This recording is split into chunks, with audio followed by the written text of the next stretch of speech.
सरकारी अस्पताल को सरकारी अस्पताल ही रहने दो के नारे के साथ तापी जिले में फिर से आंदोलन शुरू हो गया।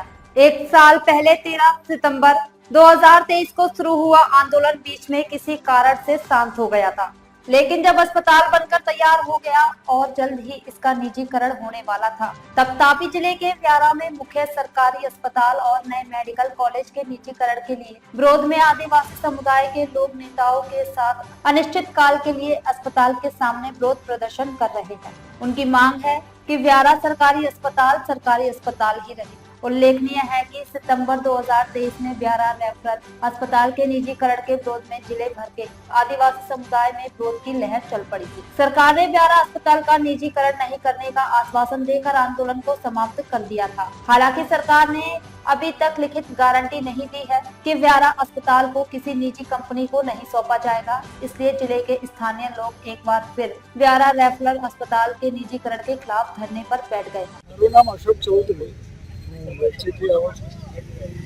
आज प्रदेश मुख्य स्वातंत्र्य संग्राम आंदोलन आ प्रदेश में लगभग तमाम विस्तार त्रण पेढ़ीओ आ प्रदेश में स्वातंत्र्य संग्राम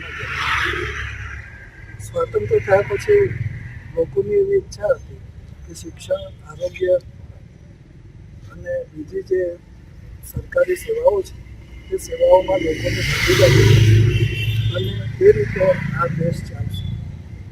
પણ અત્યારની જે આખી પરિસ્થિતિ છે એ પરિસ્થિતિમાં તમામ વસ્તુનું ખાનગીકરણ થઈ ગયું, શિક્ષણનું ખાનગીકરણ થયું, શાળાઓ બંધ થઈ ગઈ, બીજી બધી જળ જંગલ જમીન ખનિજ સંપત્તિઓનું ખાનગી અર્થોમાં જતા રહેવાથી લોકો પાસે એ વસ્તુ જે સંસાધનો હતા જીવવા માટેના એ રહ્યા નથી।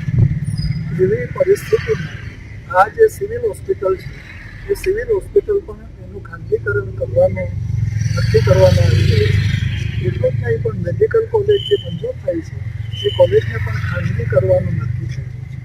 અમારા લોકો જેમ તેમ કરીને શિક્ષકો બનેલા, હવે એ લોકોના દીકરાઓ એન્જિનિયર ડાક્ટર બની શકે એવી સ્થિતિમાં આવે ત્યારે હવે આનું ખાનગીકરણ કરીને કરોડો રૂપિયા ફી વસૂલ કરીને ભણવાની જે વાત છે તેમાં અમારો સમાજ પાછળ રહી જશે, ગરીબ સમાજ પાછળ રહી જશે। માત્ર આદિવાસી સમાજનો સમાજ નથી, ગરીબ વંચિત તમામ સમૂહો આરોગ્ય અને શિક્ષણથી વંચિત રહી જશે।